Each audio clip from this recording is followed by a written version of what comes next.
गांव में मेरी बहन की शादी थी, इसीलिए हम सभी गांव गए हुए थे। जैसा मैंने सोचा था कि शादी के पहले मैं अपनी बहन से खूब बातें करूंगा, उनके साथ बचपन की यादें साझा करूंगा, लेकिन ऐसा कुछ भी नहीं हो पाया। जब हम सब घर पहुंचे तो सभी लोग शादी के कामों में व्यस्त थे।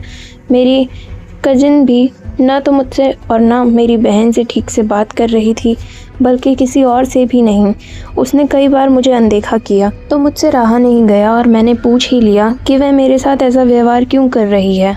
इस पर वह मुझ पर चिल्लाते हुए वहाँ से चली गई।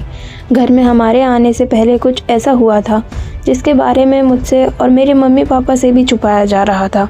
खैर, मैंने यह सोचकर चुप रहना ही बेहतर समझा कि अब मेरी कज़िन की शादी हो जाएगी और मैं उसे और परेशान नहीं करूँगा। आखिरकार शादी का दिन भी आ गया। तैयारियां ठीक ठाक थीं। बारात आई और शादी की रस्में शुरू हो गईं। जब दीदी और जीजा मंडप में बैठे और पुजारी मंत्र पढ़ रहे थे, तभी अचानक दीदी हंसने लगी और थोड़ी देर बाद रोने लगी। फिर उन्होंने किसी आदमी की आवाज़ में कहना शुरू किया, नेहा सिर्फ मेरी है, मैं इसे किसी और की नहीं होने दूंगा। यह कहते ही वह मंडप से उठकर कमरे में चली गई और दरवाज़ा बंद कर लिया। पापा और चाचा तुरंत उस ओर दौड़े और दरवाज़ा खुलवाने की कोशिश करने लगे, लेकिन दरवाज़ा अंदर से बंद था। हम सब खिड़की के पास पहुँचे तो देखा कि दीदी अपने शरीर पर केरोसिन डाल रही थी, ज़ोर ज़ोर से हंस रही थी और कह रही थी, अब हम हमेशा के लिए एक हो जाएंगे।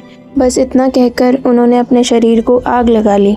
जब तक दरवाज़ा तोड़कर लोग उन्हें बचाते, तब तक दीदी पूरी तरह से दुनिया छोड़ चुकी थी। यह सब देखकर मेरी चाची को गहरा सदमा लगा और उनकी भी मृत्यु हो गई। चाचा फूट फूट कर रो पड़े।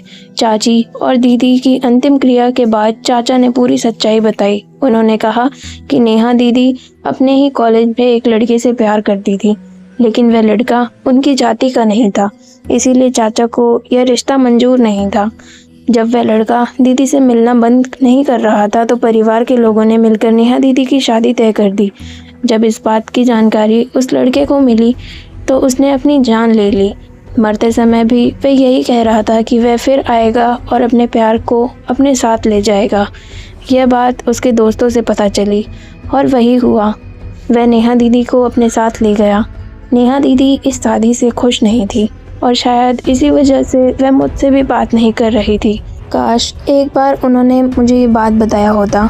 मैं आज भी उन्हें बहुत याद करता हूँ।